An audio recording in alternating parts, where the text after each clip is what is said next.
A lot of people get in and they'll take it extremely serious. They'll treat it like a business and they'll get going, and they 99% always successful. And then there's those people that just treat it like more of a hobby, and they're kind of in and they're kind of out. And so they won't make anywhere near as much as other people. But within your first 3 months, it's not uncommon to make anywhere from $3,000 to $5,000 a month recurring.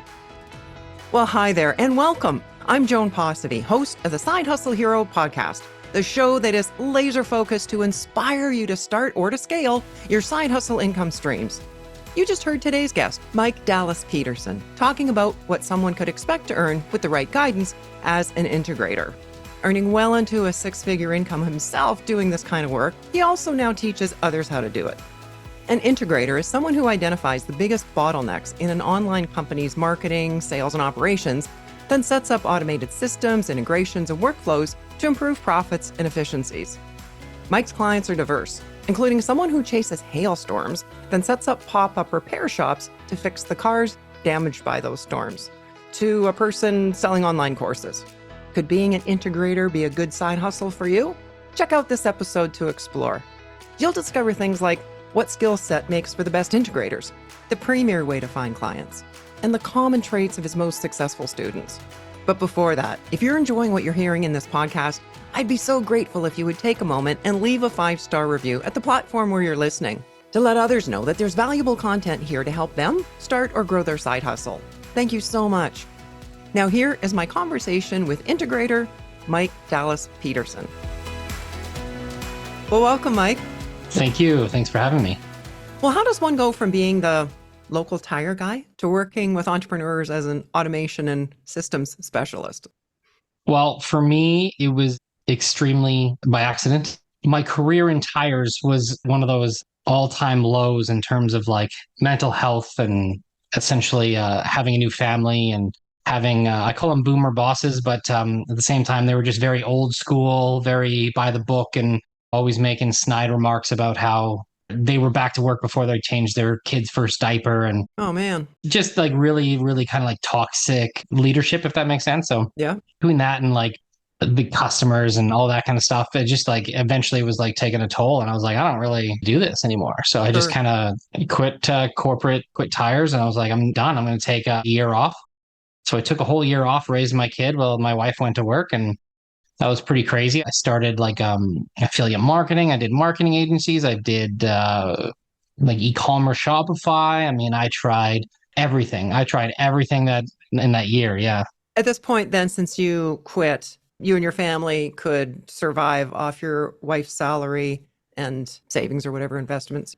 Yeah, she was working at a local pulp mill, and I ended up going on employment insurance. So it ended up paying me a decent amount of money for that whole year as well. So okay, it was, I've never taken it ever. That was the only time I ever took EI before. And I was happy I did, and happy it was available in Canada here. But yeah, so we were able to survive pretty good off that year. But after that year of me trying all these different things, I was like, I had to go back to work again. And knowing tires, there was this entrepreneur in town who was like, why don't you start a new tire shop? I was like, okay.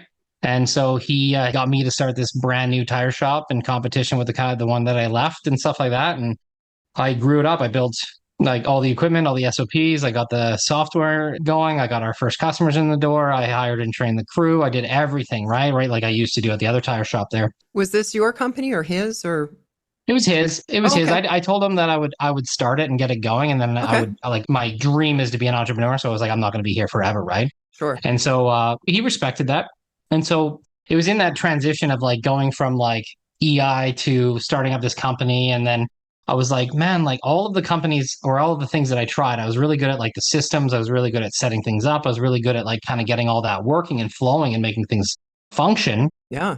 In the first few months, we did almost like $250,000 in logging truck tires and commercial light truck, passenger tires. I was like, man, like we're doing not too bad, right? For already having another tire shop in town. So anyway, so I did that. And I was like in that transition of me working, like trying to start my online business in a tire shed and, you know, taking calls, Zoom calls and in the freezing cold with my jacket on and stuff like that. It was in that transition. I was like, I'm really good at setting stuff up. Why do I have to go and do all this other stuff? Why do I have to do all that? I don't want to do that. I want to be like the entrepreneur, if that makes sense. I want to go into people's businesses, be that person, but I want to do that for everyone. And so I was like, I started doing that, and I went back to some of my affiliate marketing acquaintances, and they were like, yeah, we'll pay you. That was $1,500 a month. And like back then I was like, oh my gosh, like that's amazing. 1,500 US a month is like pretty good, like, yeah, I just like took off from that. What kind of things were you doing for them for that 1,500 a month? The first client, the first thing I started doing was I just started setting up their basic CRM. So I started setting up like their pipelines and like some emails getting sent out, and hooked up an autoresponder. I optimized some of their funnels, got some tracking for like pixels for like advertising, like Facebook pixel and things like that. So it was like the very basics of basics, the stuff that I was kind of good at, setting up forms and like that. So people had to maybe some conditional logic to make sure like if they answer this here, then they get this question here kind of thing. So it was a lot of that kind of basic stuff, just setting that. And a lot of times there was a pretty big company at the time. So they were it was pretty long term. Like I think I had them for almost a year and a half. Your first client? Yeah. And they wanted me to be a T4 employee. Like I think that's a W-9 in the States and stuff like that. But they wanted me to be a T4 employee after that. I was like, no, thank you. No, no. So they hired internally after that. But it was still good. It wasn't like Sure. I did something wrong breakup. It was more of like, hey, this is a different direction. So you started picking up more clients along the way? So yeah, that was crazy. So after I got the first client, I pivoted again. I was still working that full-time job, starting this business, and I ended up getting up to about $30,000 a month before I quit that job. I trained up someone, and then I ended up going home full-time with them. So that took me about 6 months, six to 8 months after I pivoted, that I got up to about 30 grand a month. And that was pretty much like recurring. Okay. And then from there is where I'm at now. I just kept on finding new clients, and I mostly work in like the coaching niche. So I work with a lot of like YouTubers who want to build communities and have some coaching and all that kind of stuff. So I've worked with some big brands out there, like millions of subscribers big. And I've been building like their coaching program and like the curriculums and then the systems and like the actual community where they're going to be communicating with all the people, the paywalls and like all the support emails, and then hiring virtual assistants for the actual support roles, and then all that kind of stuff as well. So it's a pretty cool gig. And that's what really pays the bills, because I'm on profit share. I always negotiate profit shares for those, right? Okay. And so instead of taking a retainer, I go, well, I'll take 25% of net profit. And they go, okay, no risk. And I hire everyone. I pay for all their wages. And yeah. Okay. So 25% net profit of what that company is doing, or the increased profit that what you're doing generated? How does that work? Yeah. So generally they never had a community before. So anything, 25% of the net profit generated from the coaching subscriptions. So for example, if we got 15,000 paying members at $50 a month, I would make 25% of the net of that. So, and then we'd have some agreed upon expenses, like maybe there's some software and so bank charges and basic stuff. Like, but if they're going to go out and buy a course for themselves, or they're going to go out and get some new camera equipment, it's like, no, that's not included, right? And then we just work together as a team that way. And that's how that usually worked. So walk us through one of those, maybe like almost like a case study where somebody came along with a community, and give me not necessarily their name, but the industry, and then what you did for them. Mm-hmm. So one of them, one of the first ones I worked with, they had about 750,000 subscribers. This is where I kind of got the taste of YouTube and getting into the coaching niche. They were doing about $30,000 a month, and they were doing just basic course sales. That's all they were doing, just selling a course. Selling the course off their website? Yeah. So they were just basically off Teachable.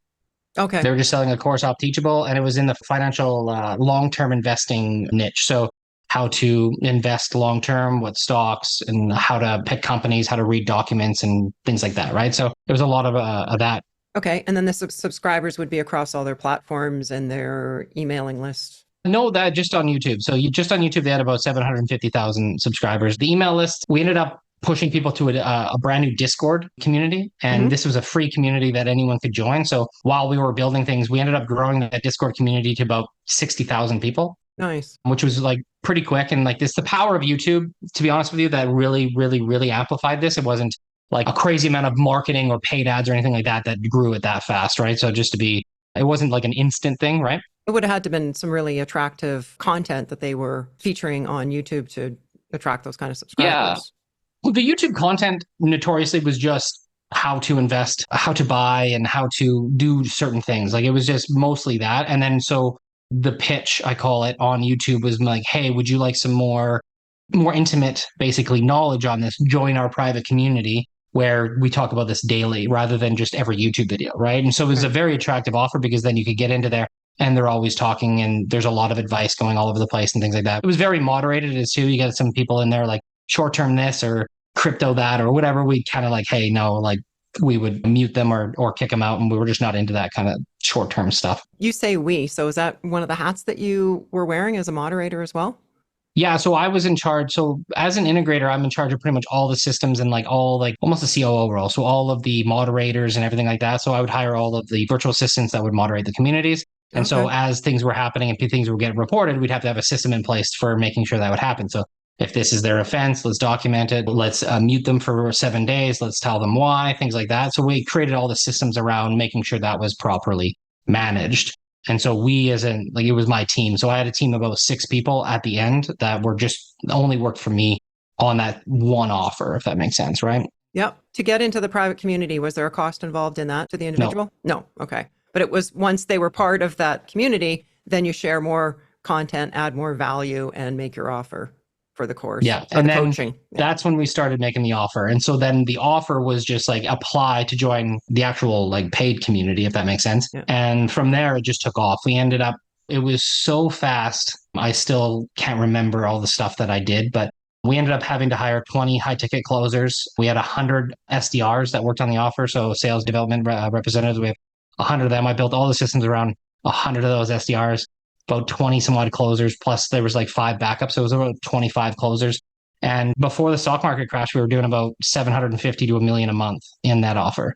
And so it was incredible. It was amazing. But the amount of work that went into it and the amount of stuff, because the coaching programs we sold for that were sometimes for a whole year, right? Sure. So that just because we made $1 million a month doesn't mean everyone took out $1 million. We would actually take that $1 million and we would put it to the months, and to make sure that like if that person ended up getting a refund, it would come out of the month in which it was supposed to be used, not just upfront that month. So net was kind of skewed to a 12-month yearly coaching purchase, but it was phenomenal. And then the stock market crashed, and obviously everything went kind of down, and we had to close it down, and they went back to just like the private community only and just doing some very light stuff now. And right. Yeah, just have everything going on in the world. Are you typically that involved with a client as an integrator? I like to be. So I like to have like 2 clients rather than like 30, right? I'd rather have like 2 or 3 clients rather than that. So back then, when I was that involved, I only had one other client and that was it. But I was pulling in like $80,000 a month in recurring net profit sharing and stuff like that. So it was like phenomenal for me to just... Sure. I had quite a bit of expenses, so it wasn't 80 grand take home and stuff like that. But it was because you were paying phenomenal. All those contractors and the six staff and I was paying all them, and then all my software and everything that came along with me, right? Yeah, that's a good technique on my side, on the integrator side as well. Is like if you integrate with your own softwares and stuff like that, it's really hard for them to get rid of you because everything's already connected, everything's already set up, and things like that. And so it's not as easy. And not that like you want to use that to your huge advantage, but what happens after a while, sometimes when the profit sharing goes really well and you set up all these systems, people get greedy, right? And then they're like, oh, well, you're not really doing much anymore. And like, I remember my dad was a 4th class power engineer. He used to always tell me, he's like, if I'm sitting on my chair, it means nothing's broken. You see me up and walking around, you mean things are broken. So what you want to pay me to get up and walk around and fix things, or do you want to? So I just remember that it's the same thing. And what I do is like, I'm sitting there, everything's built, everything's like functioning. I'm working on the next thing that's going to take us to the next level. It might not seem like I'm doing much, but things are functioning. I'm not running around with broken integrations and stuff, right? So, and if something does go wrong, you know how to fix it. Like when I'm paid thousands and thousands for a 20-minute keynote, you're not just paying me for the 20 minutes. You're paying me for the 30, 40 years of experience and study and application that has gone behind to this moment now that I'm on the stage. So similarly, everything's working great for you, your client, but then if something goes wrong as well, you know where to reach to fix it.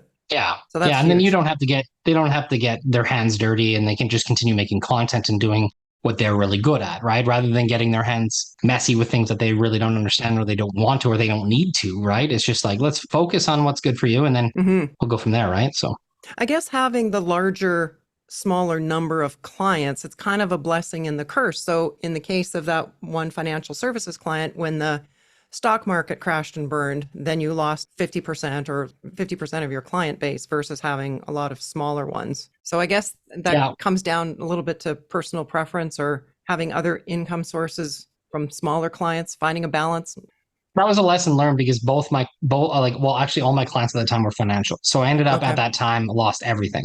I lost everything. And that wasn't even that long ago. That was only a year and a bit, 2 years ago, not even, right? And so I had to pivot really, really quick from that into like getting into other niches, right? So I got into like some Airbnb coaching and then helping out like building systems for people that have multiple properties. So one of the clients I actually still work with has over 60 Airbnb properties under their portfolio that they manage and they get cleaned and they stock and do all that kind of stuff. But they also at the same time teach other people how to start their own Airbnb business as well, right? And so Okay. I work on both sides of that. So it's kind of nice because it's a pretty big client, but I work on both sides. Mm-hmm. Yeah, and then that's one, and then I work for another guy that does like a tax coaching, and that's pretty fun too. And then I have another client's really random, but he does like pop up shops and follows hailstorms across America and fixes cars that get hail damage, and he just goes into random cities. Oh And man. in order to do that, I had to build his systems online, all virtual, so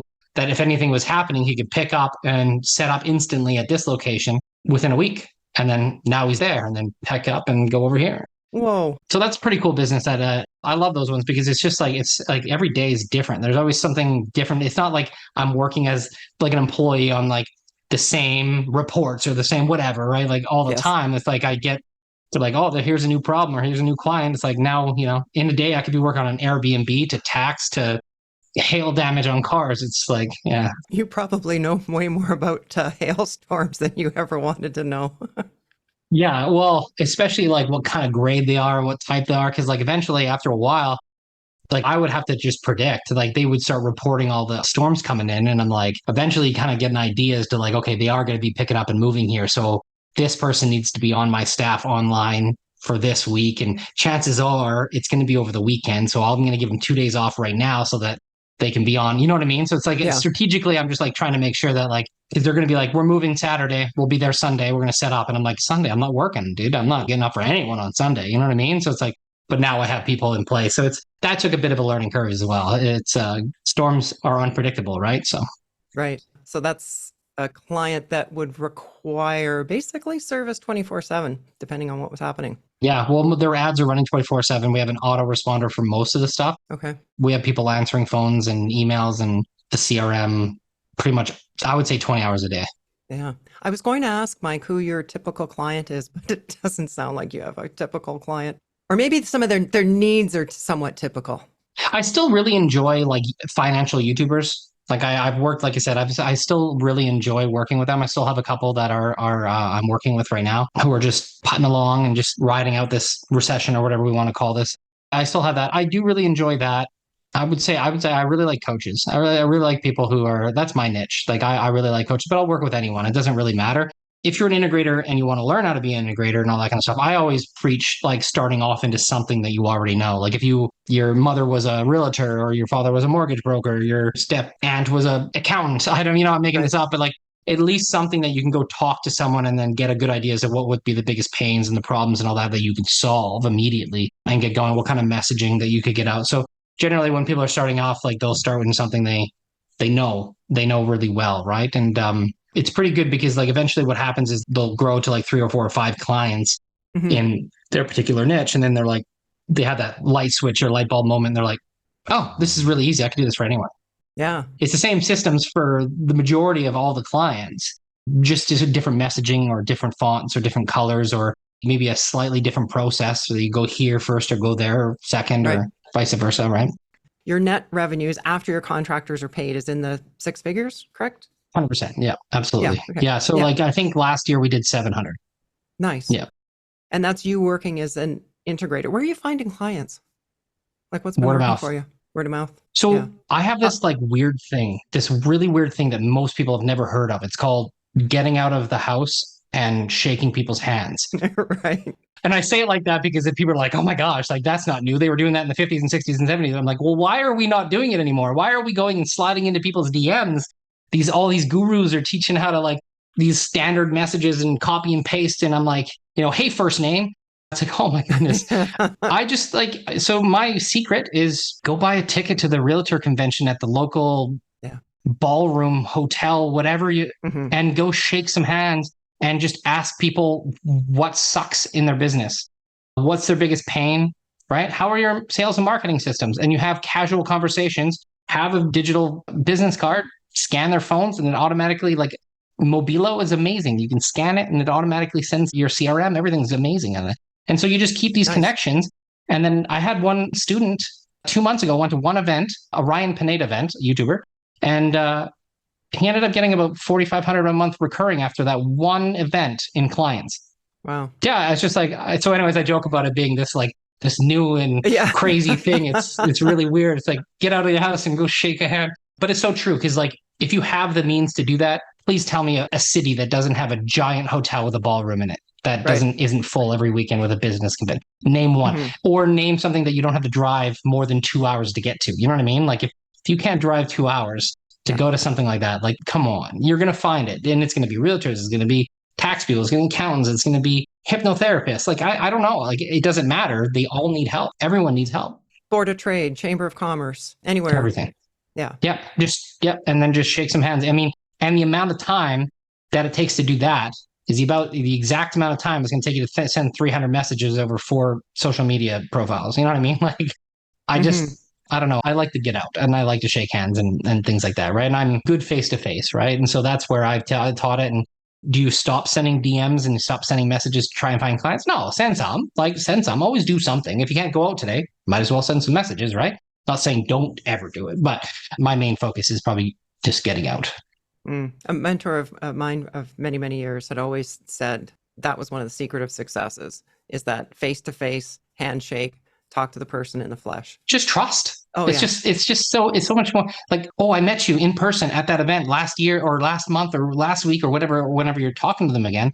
And they're like, yeah. And, Joe, you said your systems were crap or whatever the term was, or whatever you wrote down in your notes or something like that. Exactly. When can we fix this crap for you or whatever, right? And it's like, it's just, I think that it builds the trust way easier, and it's a lot easier to sell them and stuff like that. And generally at the table, when you're talking to them, they'll be like, what do you charge for some of your service? And you'll give them a range. You're like, oh, anywhere from $1,000 to $10,000 a month. And they're like, oh, wow. Okay, cool. And then now they're already kind of prepped and ready for that, whatever you're going to be doing for them, right?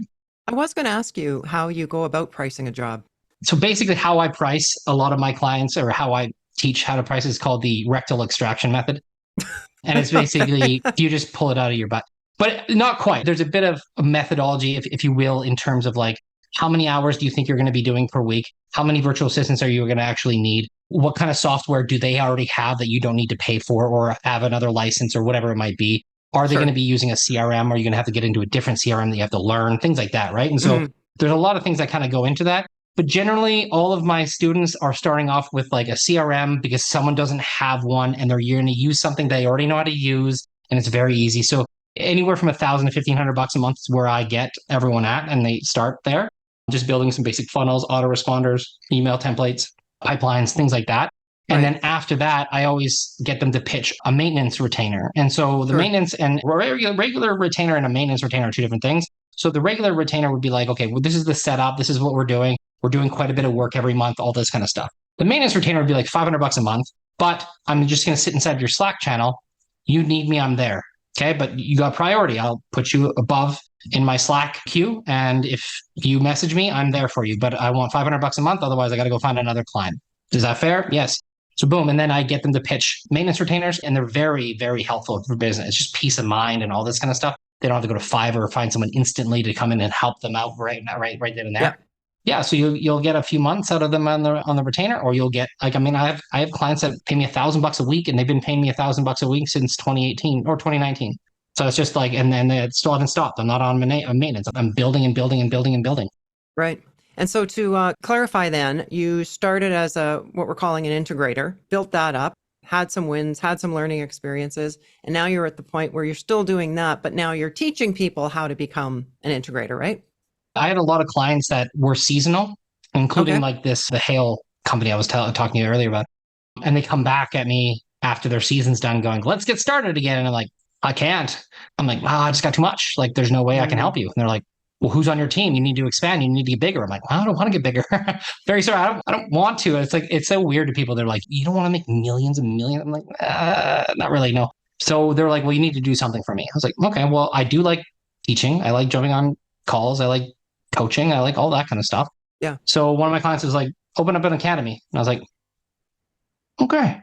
Okay, that's a good, yeah. Do myself what I've been setting up for my clients.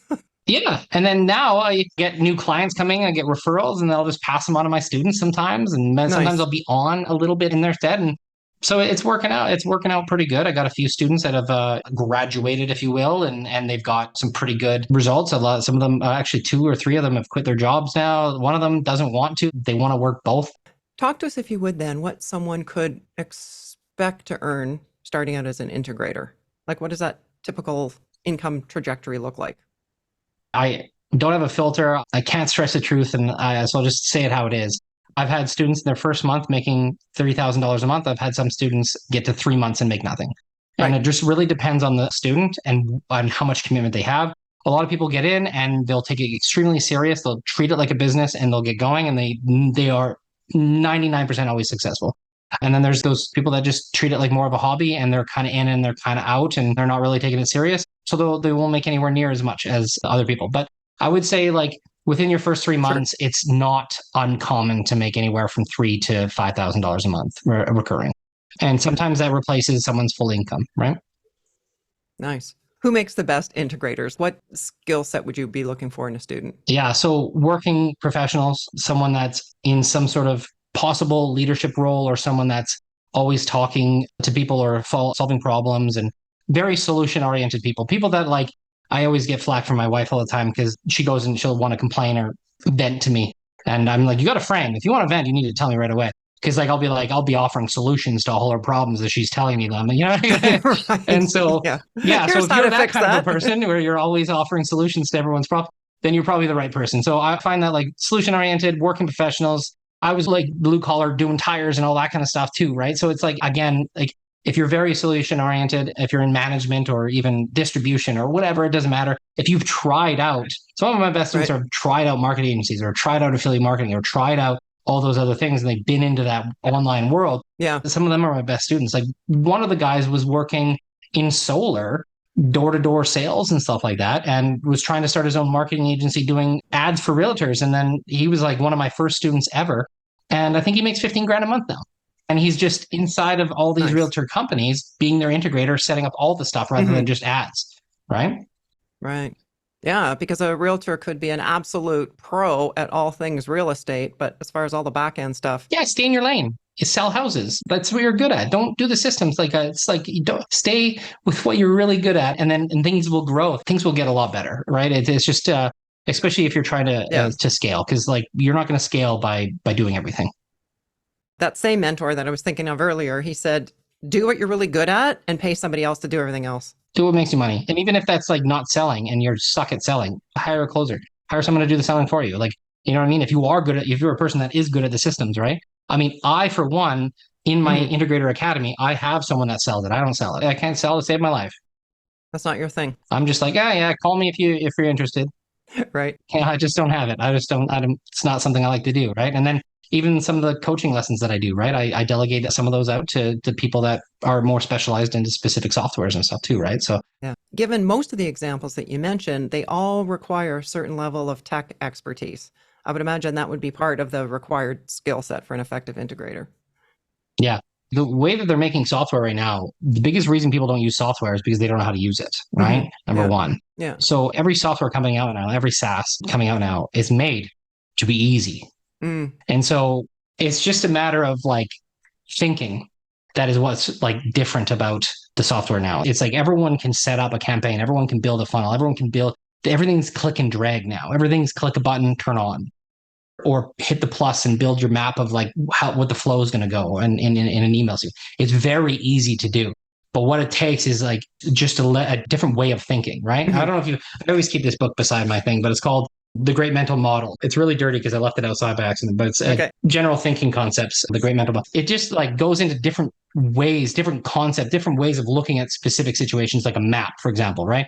A map on the wall looking at the globe looks very detailed because you can see all of the borders and all this stuff. But you go into a country and then it's like, wow, that's even more detailed. Then you get into, like, even like a street map of, like, your hometown. You're like, oh my gosh, like, there's, like, even stoplights in here. That's just crazy. But then you walk outside blindfold and you trip over a garbage bale or a garbage bin or something like that, right? So it's like nothing is really ever that accurate. And as you drill down more, there's different ways of thinking about every tiny little thing, including the smallest minute things, right? So it's like, it's a way of changing the way you think. And I think that's what the integrators, the biggest light bulb switch is. It's not really using the software. It's not really doing all this. It's like how to connect it and why to connect it and why to do this and how to, things like that, right? It's like, that's where I really teach. Well, what's the biggest challenge your students face trying to establish and grow their business?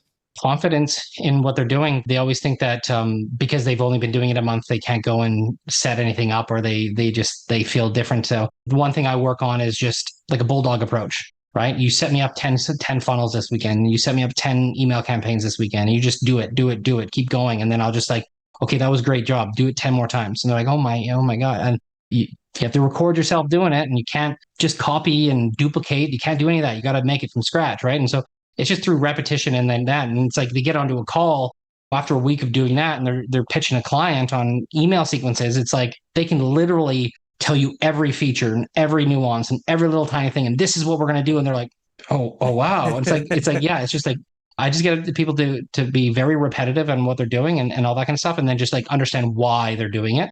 And then they can explain it. Yeah, it builds the confidence. That's all it is. I find that confidence is the biggest thing, because the software they make it easy to use. It's like your iPhone, right? They open it up and you click a button and it's like you can swipe, and they make it easy for a reason. Like all the software, same thing. They're making it easy to use. Right. So what's the best way for our listeners to connect with you, Mike?